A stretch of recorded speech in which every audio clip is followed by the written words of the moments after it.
Fire officials are investigating what caused a fire that took the life of a man in Gainesville. The fire started early this morning on Tack House Loop. When firefighters were able to get inside the house, they found a man dead there. Hatzel Vela live on the scene with more. Hatzel? Leon, the victim in this fire has been identified as 65-year-old Stephen Frankenberg. We're told by neighbors that he lived here for quite some time. As you can see behind me, not much of the damage is visible from this perspective. Those windows that you see broken is from the smoke as firefighters were trying to get inside, but it was too late. The sound of fire trucks and the back and forth between firefighters is what Kevin Movius and his wife Ashley first heard. We saw the smoke coming over from the house over there, and so we kind of ran down outside, and the firefighters were going around back and they were trying to put the fire out in the back.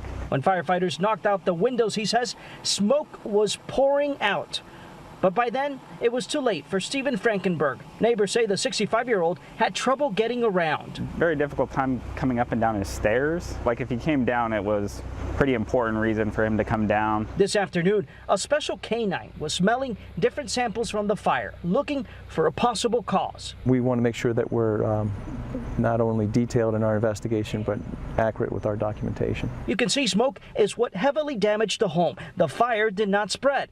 Frankenberg was found on the first floor, and although treated by emergency workers, he did not make it. The last year or so he's been a little less mobile and he hasn't come out as much, but every time we saw him we'd wave to him and say hi to him. Despite his physical troubles, Frankenberg was described as an outgoing neighbor. It was a very tough time this morning, just kind of comprehending the aspect that he had passed away. The man who recently would only walk with a cane, the neighbor they called Steve, hours after his death, already sorely missed.